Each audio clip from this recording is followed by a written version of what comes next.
नमस्कार। आज की इस विस्तृत चर्चा में हम एक ऐसे विषय पर बात करेंगे जो है तो थोड़ा उलझा हुआ, लेकिन हम में से बहुत से लोगों की आकांक्षाओं से जुड़ा है। भारत में आवासीय प्लॉट के लिए लोन लेना, जमीन का एक अपना टुकड़ा खरीदना एक बहुत बड़ा सपना होता है। लेकिन जब बात इसके फाइनेंसिंग की आती है तो बैंकों के नियम उतने सीधे नहीं होते जितने बाहर से दिखते हैं। तो आइए आज इस पूरी प्रक्रिया की बारीकियों को एकदम स्पष्ट रूप से समझते हैं।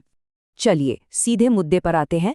अक्सर दिमाग में ये सवाल आता है कि क्या बैंक सिर्फ एक खाली जमीन खरीदने के लिए आसानी से लोन दे देंगे, खासकर तब जब वहां तुरंत घर बनाने का कोई प्लान ही ना हो। सच कहूं तो निवेश के लिए जमीन खरीदने वालों और सच में घर बनाने की योजना बनाने वालों के बीच यही सवाल एक बहुत गहरी लकीर खींच देता है। तो आज हम इस पूरे प्रोसेस को बहुत ही लॉजिकल तरीके से समझेंगे। शुरुआत करेंगे प्लॉट लोन की दुविधा से, फिर जानेंगे कि होम लोन और प्लॉट लोन में असली अंतर क्या है। इसके बाद बैंकों का नजरिया, कंस्ट्रक्शन की टाइमलाइन, देरी होने पर होने वाले एक्शन और अंत में कुछ बेहद काम की व्यवहारिक सलाह पर भी चर्चा करेंगे। आइए सबसे पहले अपनी पहली चर्चा से शुरुआत करते हैं, प्लॉट लोन की दुविधा। भारत में अपने भविष्य के लिए या एक सुरक्षित निवेश के तौर पर जमीन खरीदना एक बहुत आम आकांक्षा है। लेकिन ये सपना अक्सर एक बड़ी वित्तीय रुकावट से तब टकराता है जब उस पर निर्माण करने का कोई स्पष्ट प्लान नहीं होता। देखिए, बैंक प्लॉट खरीदने के लिए पैसा तो देते हैं, लेकिन अगर प्रपोजल सिर्फ इन्वेस्टमेंट करने या कीमत बढ़ने का इंतजार करने का है और घर बनाने का कोई इरादा नहीं है, तो ऐसे लोन को मंजूरी मिलने में काफ़ी मुश्किलों का सामना करना पड़ता है। यहाँ सबसे दिलचस्प बात जो समझने वाली है वो है एंड यूज यानी अंतिम उपयोग का सिद्धांत। बैंक सिर्फ इस बात से संतुष्ट नहीं होते कि आप एक प्रॉपर्टी खरीद रहे हैं। उनका सारा फोकस इस बात पर होता है कि क्या उस पैसे का कोई उत्पादक उपयोग हो रहा है। आसान शब्दों में कहें तो क्या वहाँ सच में कोई घर बन रहा है, क्योंकि बैंकिंग की ज्यादातर नीतियाँ इसी बात को सुनिश्चित करने के इर्द गिर्द घूमती हैं। इस कॉन्सेप्ट को और अच्छे से समझने के लिए हमारा दूसरा पॉइंट देखना जरूरी है, होम लोन बनाम प्लॉट लोन। इन दोनों के बीच का फर्क समझना बहुत जरूरी है ताकि सारी गलतफहमियां दूर हो जाएं। एक होम लोन तैयार घर, फ्लैट या तुरंत कंस्ट्रक्शन शुरू करने के लिए होता है। ऐसी प्रॉपर्टी का तुरंत इस्तेमाल किया जा सकता है और इसकी वैल्यू भी स्टेबल होती है। इसके ठीक उलट प्लॉट लोन सिर्फ एक खाली जमीन के लिए दिया जाता है।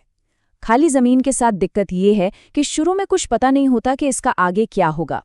इसीलिए बैंक इस मामले में प्रॉपर्टी के भविष्य के उपयोग को लेकर एक बहुत ही सख्त अंडरटेकिंग या लिखित घोषणा मांगते हैं।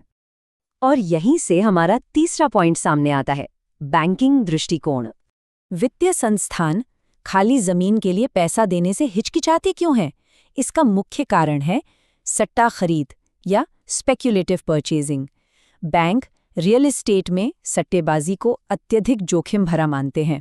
खाली जमीन की कीमतों में बहुत तेजी से उतार चढ़ाव आ सकता है और इसे बेचना भी हमेशा आसान नहीं होता। सिर्फ कीमत बढ़ने के इंतजार में जमीन खरीदकर छोड़ देना उत्पादक उद्देश्यों के लिए लोन देने की बैंकिंग नैतिकता के बिल्कुल खिलाफ माना जाता है। ये बात समझना काफी दिलचस्प है कि बैंक असल में इन प्रपोजल का मूल्यांकन कैसे करते हैं। उनके लिए लोन का पर्पस ही सब कुछ है। अगर जमीन विशुद्ध रूप से सिर्फ निवेश के उद्देश्य से खरीदी जा रही है तो नियम काफी सख्त हो जाते हैं और उसे अलग कैटेगरी में रखा जाता है। अगर घर बनाने का इरादा एकदम साफ और पक्का है, केवल तभी बैंक उसे एक सामान्य हाउसिंग लोन की तरह ट्रीट करेंगे। तो अब आते हैं हमारे चौथे अहम पहलू पर, निर्माण की समय सीमा। आखिर घर बनाने के लिए कितना वक्त मिलता है? एक स्टैंडर्ड टाइमलाइन की बात करें तो शुरुआत में बैंक जमीन की कुल लागत का लगभग 70 से 80% हिस्सा दे देते हैं, लेकिन इसके बदले में एक शर्त होती है। एक लिखित अंडरटेकिंग देनी होती है कि अगले 2 से 3 साल के भीतर उस प्लॉट पर कंस्ट्रक्शन का काम शुरू हो जाएगा। और हाँ, लोन का बाकी बचा हुआ हिस्सा आपको एक साथ नहीं मिलता। जैसे जैसे आपके घर का निर्माण कार्य आगे बढ़ता है, उसी प्रोग्रेस के आधार पर बाकी के फंड्स जारी किए जाते हैं। अब यहाँ एक बड़ा सवाल उठता है, क्या होगा अगर तय समय पर निर्माण कार्य शुरू ही ना हो? चलिए चलते हैं हमारे 5वें पॉइंट पर, देरी के परिणाम। जब तय की गई समय सीमा का उल्लंघन होता है तो बैंकों का एक्शन बहुत स्पष्ट होता है। वे तुरंत आगे के कंस्ट्रक्शन फंड्स को रोक सकते हैं, लोन की कैटेगरी बदल सकते हैं और भारी दंडात्मक शुल्क लगा सकते हैं। ये पूरा मामला कॉज एंड इफेक्ट का है। अनुबंध टूटने पर बैंक को अपना रिस्क कम करने के लिए ये सब कदम उठाने ही पड़ते हैं। और ध्यान रहे, कुछ बेहद गंभीर मामलों में तो बैंक अपना पूरा लोन एक मुश्त वापस भी मांग सकते हैं। तो यहाँ सबसे गौर करने वाली बात यह है कि कंस्ट्रक्शन में देरी होने से सिर्फ आपके आगे के फंड्स ही नहीं रुकते, बल्कि ये एक बहुत बड़ा वित्तीय बोझ बन सकता है। बैंक अक्सर ऐसे लोन को होम लोन की कैटेगरी से हटाकर लोन अगेंस्ट प्रॉपर्टी यानी LAP में रीक्लासिफाई कर देते हैं। इसका सीधा सा मतलब है कि ब्याज दर अचानक 2 से 3% तक बढ़ जाएगी, और कई बार तो ये बढ़ी हुई दर पिछले समय से ही लागू कर दी जाती है, जिससे EMI का भार एकदम से बढ़ जाता है। इन सभी बातों को ध्यान में रखते हुए अब हम अपने आखिरी लेकिन सबसे ज़रूरी हिस्से पर आते हैं, व्यावहारिक सलाह और डिस्क्लेमर। ये 3 बड़े काम के टिप्स इस प्रोसेस में बहुत मददगार साबित हो सकते हैं।